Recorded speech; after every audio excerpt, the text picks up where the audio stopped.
Good afternoon, everyone. I purposely avoided giving any introduction for me to be introduced by our hosts here because this is the way I want to be introduced. A 68-year-old mother to three wonderful daughters, therefore a part-time physician, part-time anesthesiologist, an educator, and a lifelong learning. And through motherhood, through my faith, my profession, and privilege of growing older, I have come to realize that aging is not only adding years to life, but adding more meaning to each and every year of life. Today, I humbly share my journey and reflections, and I would like to beg your indulgence to bear with me. I'm sorry, Star, I will not look at your prompter. So join me in sharing my reflections on how to navigate life by aging well, my perspective, integrating health and faith. Aging is not actually a slow surrender to time. It is a profound journey of becoming. And in this world where we are all concerned with always staying young, mea culpa, isa na ako dun. Siyempre gusto natin mukhang bata tayo all the time. I often forget that growing older is not actually a burden.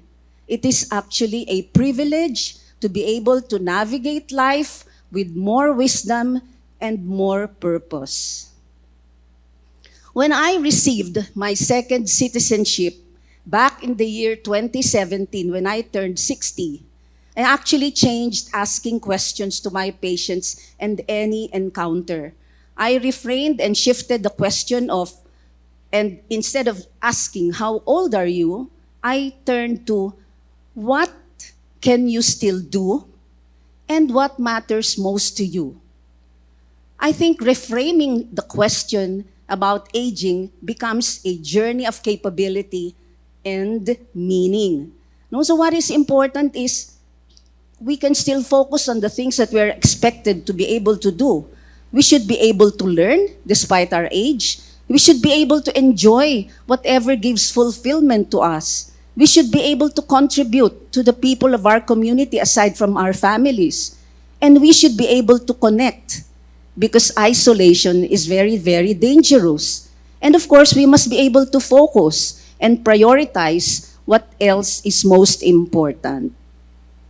In the end, we will be able to be living life with purpose.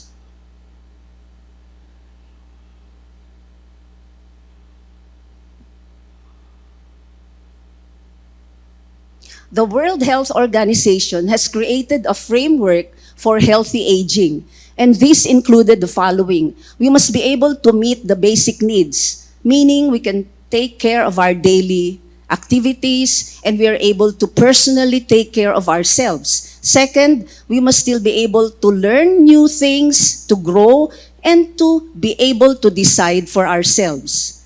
Next, we must be able to move. Mobility is very important.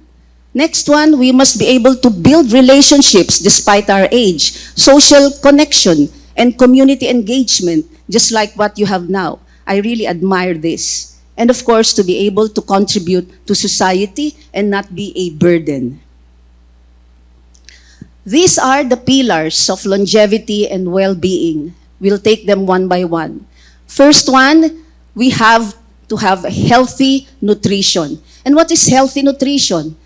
Meaning, we need balanced diet, more of vegetables, protein, fruits, and we must eat less or limit processed foods. I follow the 80-20 rule, meaning 80% of my meal will consist of nutritious food, and I allow the 20% for my indulgence. Sino bang ayaw ng desserts? Sino bang ayaw ng chips? Even after lunch or dinner or while watching the Netflix. Siyempre, dapat may allowances tayo. It does not mean deprivation because deprivation is going to make your life miserable.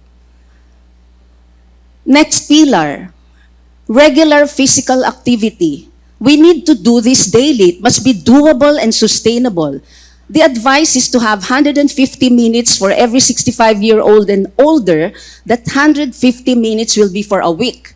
Therefore, roughly, it's going to be over 2 minutes per day. Napakadali. And how do we do that? Sa harap ng salamin. Salamin. No? While we are cooking, while we are dealing with our family members, just walk going towards the market.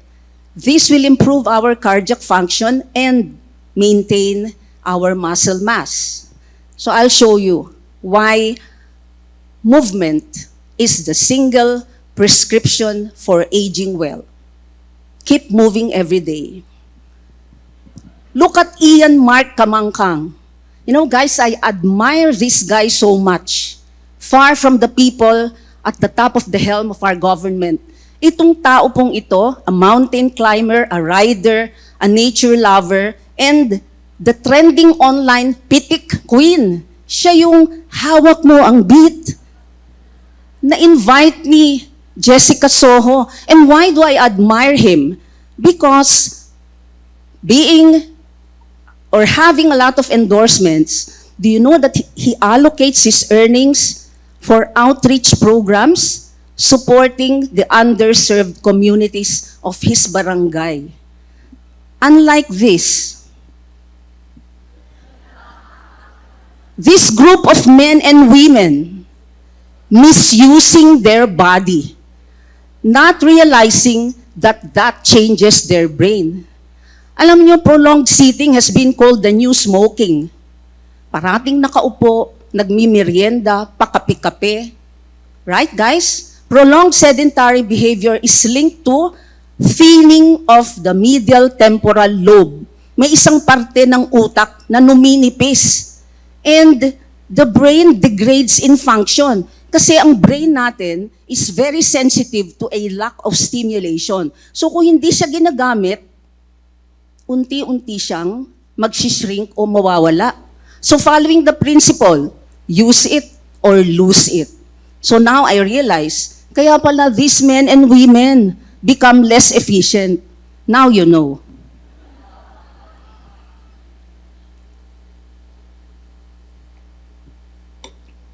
Third pillar, quality of rest and sleep. 7 to 9 hours daily basis, regular, to maintain our circadian rhythm in a restful, relaxing environment. Who can identify with me? Nagigising sa hating gabi. We have to go to the comfort room, right, guys? Ako lang ba to dahil I am turning 69? Aminin nyo. Now, sometimes I say to myself, okay na yun, matulog uli, basta makatotal ng at least 7 hours. Because a person who lacks sleep will definitely have a different mood. So it's very important. That sleep is very, very important. Sabihin yung rest. Rest will never recharge and reboot your brain. Hindi makaka-recover kung rest lang. Kailangan talaga is a good kind of sleep. Now, for living a longer and healthier life, mental and emotional health is imperative. Connect to belong.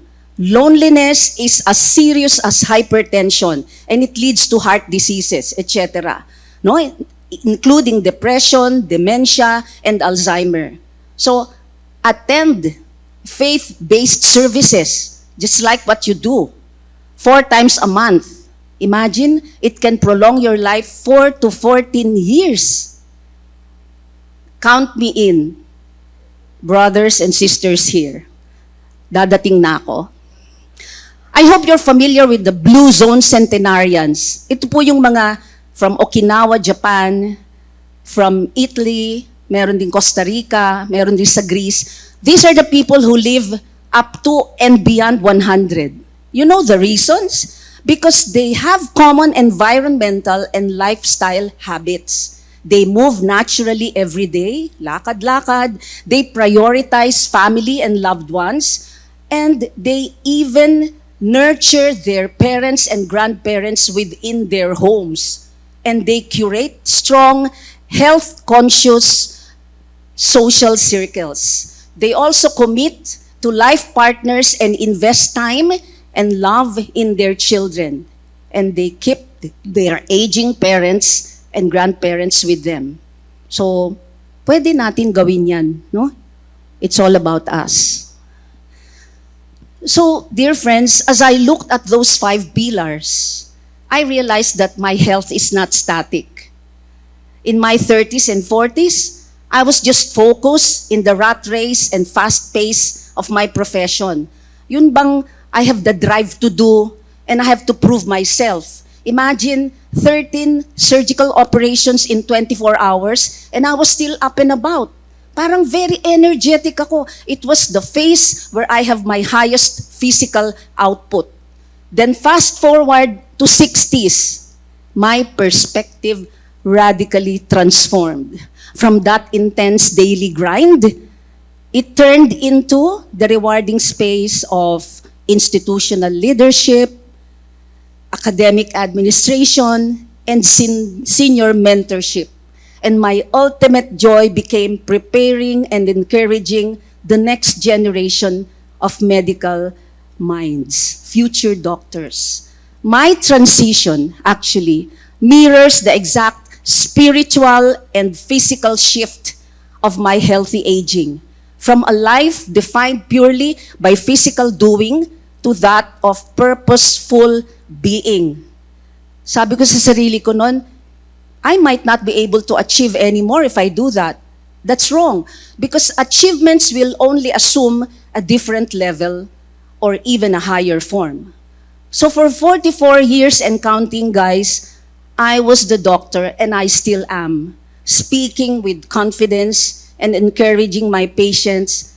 But somewhere I felt I was no longer speaking as a doctor. I had become the patient of time myself. Gray hairs became personal.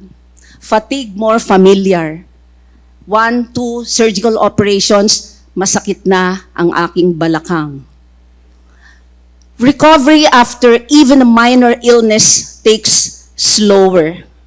Conversations about aging can no longer be theoretical because they were happening within me. Aging now is no longer just a topic. It is my personal plight. And this is the paradox I live with today. I am learning day by day how to navigate life and health myself. This is where medicine becomes more human, I believe.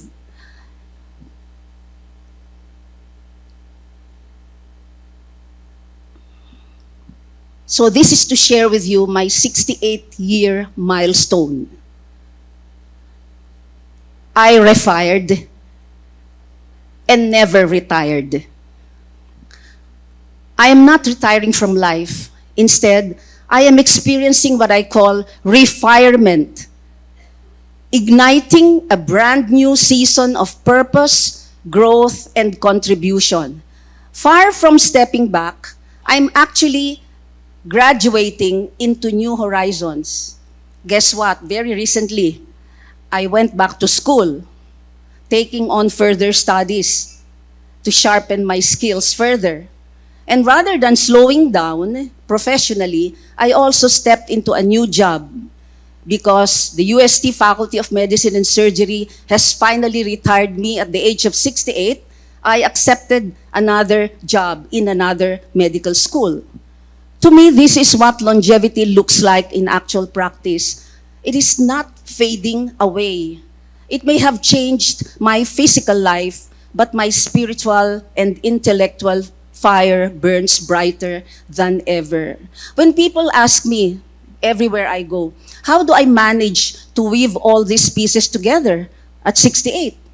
Leadership, patients in the operating room, students who I mentor, and deep demands of my family, which will be constant. No? My answer is simple. It cannot be done through longevity pillars alone. It requires the profound partnership of health and faith. Sharing a few excerpts of what my journey is, which is as important as my destination. Mind you guys, I enjoyed every step. When I was full-time in the operating room, during the pandemic, a frontliner, continued to be an academic educator, online, face-to-face, hybrid, back to pure, on-site, etc. The one below, when I was commissioned to write an article for the sesquicentennial FMS book, Sesquicentennial Celebration of the Faculty of Medicine and Surgery, and I wrote about the metamorphosis of a Thomasian educator and the few years, my official retirement ceremonies. And this one, the here and now. Change lang ng pace and face, but the fire remains burning. I consider this as a gift of work and mentorship. When I got employed and I decided to stay active beyond 65, win-win ito eh. I have the biological and the psychological win. What is the biological win here? I gave my brain and my body the stimulation to stay healthy. What is the psychological win on the other hand? It eases my life transition and preserves my sense of being needed. Working in another college of medicine as the intergenerational synergy is stated here, bridges tradition and future. Siyempre, ako yung tradisyon. Ang future yung mga bata na na-encounter ko. Real-time, two-way street. I give them my wisdom and medical ethics, and in return, without them knowing, I am gaining their energy and innovation. Di ba? Mas malaki yung aking benefits na nakukuha because I make my life more active and healthier being with them. Another is choosing between generativity and stagnation. Of course, I will choose generativity because if I opt to be stagnant, I will just be allowing my decade hard-earned wisdom turn into waste to be included with my aging process. Teaching forces me to keep my clinical knowledge and skills always sharp. I also see work as a calling, more of a vocation than a job. It's the gift of having a greater purpose-driven life where productivity is tied to sense of duty and service to the community. My pursuit of further education is for my lifelong learning. I think this is my most powerful brain workout that builds my cognitive reserve and resilience, strengthening and helping my brain compensate for age-related changes. So, again, you might ask me, Tita Annie, by the way, call me by that way, that name. Don't address me Doctora. Even among my students and colleagues, I am the Tita Annie of all times. Why really at 68? Well, you know, guys, at my age, I really want to challenge the old dogs, new tricks myth. I don't believe in that you can't teach old dogs new tricks. That's wrong. Because remember that the brain is always thriving on novelty. Mag-shrink nga yun pag hindi na-stimulate, pag hindi nagamit. So when I'm diving into a more rigorous new learning process, it is exactly how I will be able to build a robust cognitive reserve. Imagine from the operating room setup, back to the classroom, stepping into a student role again, it is so much humility. For my mental vitality, the problem-solving skills that I'm still having perfectly complement the huge clinical and administrative experience I built over the decades. My chosen path also broke barriers. Sitting alongside my much younger classmates has brought an incredible sense not only of humility, but also diversity. As Henry Ford beautifully puts it, anyone who keeps learning stays young. I hope you agree. Cognitive stewardship is how I choose to keep my mind ablaze. But, dear friends, on a deeper reflection, my refinement is not just professional, but profoundly personal. Because alongside my academic and leadership roles, I continue the most sacred, full-time calling, navigating the beautiful, deeply rewarding, and uniquely demanding journey caring for my beloved daughter on the autism spectrum. My journey with her is where theory meets reality. To me, this is what my longevity is all about. It is complex, but beautiful, unconditional for my family devotion. This resilience was not built overnight, guys. I also underwent the process of denial when I was younger. It was really forged in the fire. While the 5 longevity pillars lay a critical foundation for our holistic health, structure alone is not enough. We have to integrate a 6th overarching dimension, the partnership of health and faith, not as competing ideologies, but complementary. Because when medicine partners with faith, we will see better patient outcomes, better patient compliance, stronger emotional buffering, and ultimately superior health outcomes. Medicine will always offer prevention, treatment, diagnosis, but our faith will always provide meaning and hope. If we align care with every patient's values and goals, incorporate chaplain, clergy support, our care will always be honoring beliefs. Prayer and community alongside our medications and therapy, not delaying any urgent treatment, able to share decision making.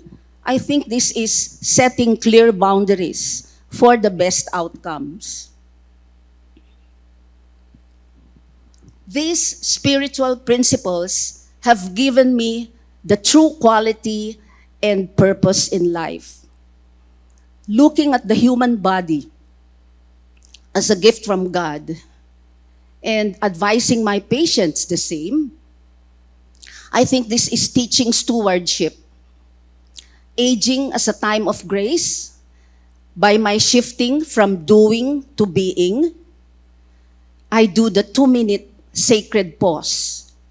Each and every time I will give anesthesia to a patient for surgery, within the 2-minute pause, I ask the patient to pray with me. The next day, when I visit the room and ask how she is or how he was, the answer to me is clear. Doc, I only remembered we prayed the Our Father. Natapos ko po ba? What a pleasant experience. I thought I was not operated. And to me, that's ecstasy. Sometimes I feel I don't even need to be paid. Sana nga lang hindi ganito kahirap ang economics, no? So that all services will always be rendered free. But doctors also need to survive. Next point, with aging, there is always loss of strength. Sometimes we lose our career and even our loved ones, which is very painful. Faith here becomes the ultimate clinical buffer, and our prayer will provide our profound psychological grounding, and a spiritual community offers a deep-seated safety net of always belonging. Every time I integrate faith into my clinical practice, it means treating the whole person, body, mind, and soul, recognizing that medicine is a partnership with the divine. It transforms my medical practice into a compassionate, sacred calling. While our physical bodies are constantly subject to change and limitation, our spiritual strength can possibly grow on a daily basis. Faith will give us that power to adapt. As a physician, I also recognize when medical intervention has reached its limits. I was telling earlier, Sister Joy, it happened to me when my husband was hospitalized for 64 harrowing days in a critical COVID-19 state. It was also too difficult for me. And I underwent another transition from a curer to a comforter. Guys, allow me to leave you with a personal reflection. My husband was cared for by nearly 20 attending physicians, colleagues, and friends who gave everything that medicine could offer. There came a point when, as a doctor, I realized that medically, hope was becoming very difficult to hold on to. Medicine is powerful, we all know that, but it is never absolute. All doctors heal, we treat, we fight for life, but there are moments when we are reminded that we are not ultimately in control. What carried me through was just my surrender, my trust, and hope in God. My message about aging well is not only about health, nutrition, longevity. It is about nurturing the spirit, strengthening the faith, and finding peace even in uncertainty.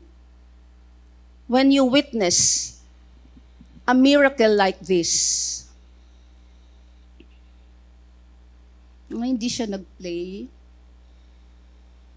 Brother Martin, this video is showing my husband carrying the very heavy box of my groceries, showing to you that if you, like me, saw this miracle, then you'll be able to say that fundamentally, this can change how you will view the time that you will be living on this earth, and will also make you realize that your life, like mine, my health, and my intellect are merely borrowed capital.